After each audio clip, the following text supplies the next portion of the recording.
नमस्कार दोस्तों, मैं हूं राजू राघव और आप देख रहे हैं राजू राघव ज्ञान यूट्यूब चैनल। दोस्तों आज हम बात करेंगे एक ऐसे फंड के बारे में जो भारत के मैन्युफैक्चरिंग सेक्टर को और मजबूत करने की दिशा में एक बड़ा कदम साबित हो सकता है। जी हां दोस्तों, हम बात कर रहे हैं LIC MF मैन्युफैक्चरिंग फंड के बारे में, जो कि एक न्यूली लॉन्च फंड है जिसका NFO स्टार्ट हो रहा है 20 सितंबर 2024 से और ये क्लोज होगा 4 अक्टूबर 2024 को। दोस्तों LIC जो कि गवर्नमेंट स्कीम है जिसने एक बहुत ही अच्छा NFO स्टार्ट किया है जिसमें हमें अच्छा बेहतरीन रिटर्न मिलेगा। दोस्तों आज की इस वीडियो में मैं आपसे सारे डिस्कस करूंगा। मैं आपको इस फंड से जुड़ी हर छोटी छोटी जानकारी दूंगा और मैं आपको बताऊंगा इस फंड के काफी सारे फायदे और इस फंड में निवेश करने के क्या क्या तरीके हैं वो भी मैं आपको बताऊंगा। और दोस्तों इसमें SIP और लमसम इन्वेस्टमेंट में कितना रिटर्न मिल सकता है, इन सभी चीजों पे विस्तार से चर्चा करेंगे। तो चलिए दोस्तों शुरू करते हैं। नंबर 1, NFO क्या है और फंड की जानकारी। सबसे पहले हम समझते हैं कि NFO यानी न्यू फंड ऑफर क्या होता है। जब कोई भी नया म्यूचुअल फंड स्कीम लॉन्च होता है तो उसे NFO कहा जाता है। NFO के दौरान इन्वेस्टर कम कीमत पे यूनिट खरीद सकते हैं। ऐसे ही LIC मैन्युफैक्चरिंग फंड भारत के मैन्युफैक्चरिंग सेक्टर में निवेश करके आपके बेहतरीन रिटर्न बनाने के उद्देश्य से लाया गया है।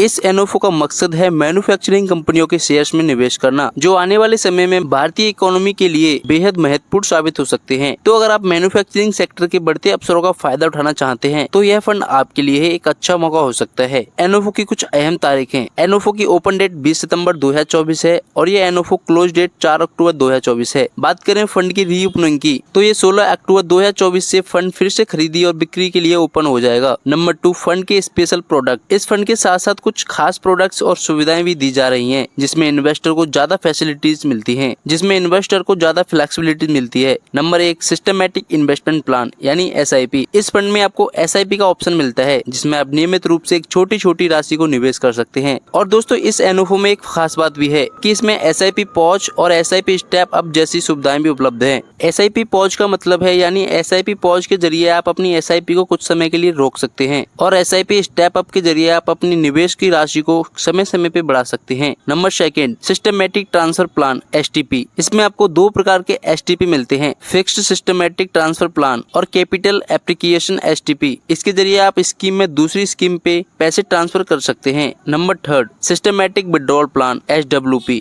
इसके जरिए आप नियमित रूप से फंड से पैसे निकाल सकते हैं जिससे आपको एक स्टेबल इनकम मिलती रहती है। Point number 3, special facility. इसके साथ साथ LIC MF मैन्युफैक्चरिंग फंड में आपको कुछ स्पेशल फैसिलिटीज भी मिलती हैं। Number 1, dividend transfer facilities. आप अपने डिविडेंड को किसी दूसरी स्कीम में ट्रांसफर कर सकते हैं। Number 2, auto switch facility. ये सुविधा केवल NFO के दौरान उपलब्ध होगी जिसमें आप अपने निवेश को किसी दूसरी स्कीम में ऑटोमेटिकली स्विच कर सकते हैं। पॉइंट नंबर 4, फंड मैनेजर और इन्वेस्टमेंट स्ट्रेटजी। अब बात करते हैं इस फंड के मैनेजमेंट की। LIC MF मैन्युफैक्चरिंग फंड के मैनेजर एक अनुभवी टीम है जो मैन्युफैक्चरिंग सेक्टर के शेयर्स में निवेश करके लॉन्ग टर्म ग्रोथ को हासिल करने में ध्यान देंगे। उनकी स्ट्रेटजी होगी उन कंपनियों में निवेश करना जो आने वाले समय में मैन्युफैक्चरिंग सेक्टर को नई ऊंचाइयों पर ले जाएंगी। अब बात करें इसमें एसेट एलोकेशन की। Equity and equity related instrument of companies following manufacturing theme, minimum 80 और मैक्सिमम 100। और दोस्तों इसमें एग्जिट लोड की बात करें तो if units of the scheme are redeem switch out within 90 days from the date of allotment up to 12% of the unit, no exit load will be levied above 12% of the unit, exit load 1% will be levied. यानी अगर आप 90 दिन से पहले अगर इस पैसे को स्विच करते हैं तो इसमें 12% का चार्ज लगेगा। अगर आप अपने पैसे को 1 साल से पहले निकालते हैं तो इसमें आपको 1% का एग्जिट लोड लगेगा। दोस्तों अभी बात करते हैं इसमें मिनिमम इन्वेस्टमेंट की। इसमें मिनिमम लमसम 5000 रुपए है और मैक्सिमम की कोई लिमिट नहीं है। बात करें डेली इन्वेस्टमेंट की तो मिनिमम 300 रुपए है और मैक्सिमम की कोई लिमिट नहीं है। मंथली इसमें मिनिमम 1000 रुपए है और मैक्सिमम कोई लिमिट नहीं है। क्वार्टरली इसमें 3000 रुपए मिनिमम है और मैक्सिमम की कोई लिमिट नहीं है। बात करें इसके फर्स्ट बेंचमार्क इंडेक्स की तो इसका बेंचमार्क इंडेक्स है Nifty India manufacturing index TRI और इस फंड के मैनेजर्स हैं mister Yogesh Patil and mister Mahesh Bendre. और दोस्तों बात करें LIC म्यूचुअल फंड के फंड हाउस की तो इसका फंड हाउस 1576 करोड़ रुपए को मैनेज कर रहा है और ये LIC MF मैन्युफैक्चरिंग फंड एक ओपन इंडेड इक्विटी फंड है। इसमें आप कभी भी पैसा निकाल सकते हैं लेकिन 1 साल से पहले निकालते हैं तो 1% का एग्जिट लोड लगेगा। अभी दोस्तों हम उदाहरण के साथ समझते हैं कि आप 5000 रुपए मंथली इसमें इन्वेस्ट करते हैं तो आपका पैसा कितना बनेगा। हम इसमें 25% का रिटर्न लेके चलेंगे। हम इसमें 25% का रिटर्न मान के चलेंगे क्योंकि दोस्तों LIC के सभी फंडों ने अभी तक अच्छा ही रिटर्न दिया है और ये स्कीम भी इसकी अच्छे ही रिटर्न देगी। तो अभी हम 25% के हिसाब से कैलकुलेट करेंगे लेकिन अभी हम इस कैलकुलेशन में 25% का एवरेज लेके चलेंगे। अभी हम इसमें 5000 रुपए मंथली के हिसाब से कैलकुलेट कैलकुलेट करेंगे। अगर आप 5,000 रुपए मंथली और 5 साल के लिए इन्वेस्ट करते हैं और एक्सपेक्ट रिटर्न आने वाले सालों के लिए 25% का रखते हैं तो हमारा इसमें इन्वेस्टमेंट अमाउंट होगा 3 लाख रुपए और जो हमारा इंटरेस्ट होगा वो होगा 2,99,222 रुपए और टोटल मैच्योरिटी होगी 5,99,222 रुपए। अभी हम आने वाले 10 साल के लिए 5,000 रुपए मंथली इन्वेस्ट करते हैं और एक्सपेक्ट रिटर्न 25% का लेते हैं तो इन्वेस्टमेंट अमाउंट आपका 6 लाख रुपए होगा और प्रॉफिट 20,64,023 रुपए का होगा। टोटल वैल्यू आपकी 26,64,023 रुपए होगी। इसके बाद अभी हम 15 साल के लिए इन्वेस्टमेंट करते हैं। इन्वेस्टमेंट अमाउंट 5,000 रुपए रखते हैं और आने वाले सालों के लिए एक्सपेक्ट रिटर्न 25% का लेते हैं तो हमारा इन्वेस्टमेंट अमाउंट 9 लाख रुपए होगा और प्रॉफिट होगा 88,78,924 रुपए। टोटल रिटर्न होगा 97,78,924 रुपए। अभी दोस्तों हम 20 साल के लिए इन्वेस्टमेंट करते हैं। इन्वेस्टमेंट अमाउंट 5,000 रुपए मंथली रखते हैं और एक्सपेक्टेड रिटर्न 25% का लेते हैं तो हमारा इन्वेस्टमेंट अमाउंट होगा 12 लाख रुपए जिसमें हमारा प्रॉफिट होगा 3,30,95,476 रुपए। टोटल वैल्यू होगी हमारी 3,42,95,476 रुपए। अभी हम आने वाले 25 साल के लिए इन्वेस्टमेंट करते हैं। इन्वेस्टमेंट अमाउंट हमारा 5,000 रुपए मंथली रहेगा और एक्सपेक्टेड रिटर्न 25% का रहेगा तो हमारा इसमें इन्वेस्टमेंट अमाउंट होगा 15 लाख रुपए। प्रॉफिट होगा 11,72,74,708 रुपए। टोटल रिटर्न होगा हमारा 11,87,74,708 रुपए। और दोस्तों इसी अमाउंट को हम आने वाले 30 साल के लिए इन्वेस्ट करते हैं और इन्वेस्टमेंट अमाउंट 5,000 रुपए रखते हैं और एक्सपेक्ट रिटर्न आने वाले सालों के लिए 25% का लेते हैं तो इसमें हमारा इन्वेस्टमेंट अमाउंट होगा 18 लाख रुपए। प्रॉफिट होगा 40,80,73,575 रुपए। टोटल वैल्यू होगी 40,98,73,575 रुपए। तो दोस्तों आपने इस कंपाउंडिंग इंटरेस्ट की ताकत देखी कि केवल आप 5,000 रुपए मंथली इन्वेस्ट करके। दोस्तों ये जो मैंने रिटर्न लिया है ये कुछ आगे पीछे हो सकता है लेकिन अगर मैं यहाँ पे 25% की जगह 20% भी मान के चलता हूँ तो आपको 18 लाख रुपए में टोटल वैल्यू मिल जाएगी 11,68,04,009 रुपए की। तो दोस्तों ये थी आज की वीडियो। इसमें मैंने आपको इस फंड के बारे में सारा कुछ इन्फॉर्मेशन दी। अगर ये आपको दोस्तों वीडियो अच्छी लगी हो तो वीडियो को लाइक करना, चैनल को सब्सक्राइब करना, कमेंट करना और कमेंट बॉक्स में बताना कि आपको ये वीडियो कैसी लगी। अगर आप ऐसे ही वीडियो देखना चाहते हैं तो हमारे चैनल को जरूर सब्सक्राइब कर लेना और अगर आप भी इन्वेस्टमेंट स्टार्ट कराना चाहते हैं तो आज ही हमसे कांटेक्ट करें। हमारा नंबर है 9871953309। इस नंबर पे कांटेक्ट करके आप अपनी इन्वेस्टमेंट स्टार्ट करा सकते हैं। तो दोस्तों आज ही हमें कॉल करें और अपनी इन्वेस्टमेंट स्टार्ट कराएं। दोस्तों म्यूचुअल फंड एक ऐसी जगह है जहां से आप सबसे बेहतर रिटर्न बना सकते हैं। ओके दोस्तों, thank you so much for watching this video. Take care, goodbye, Ram Ram ji.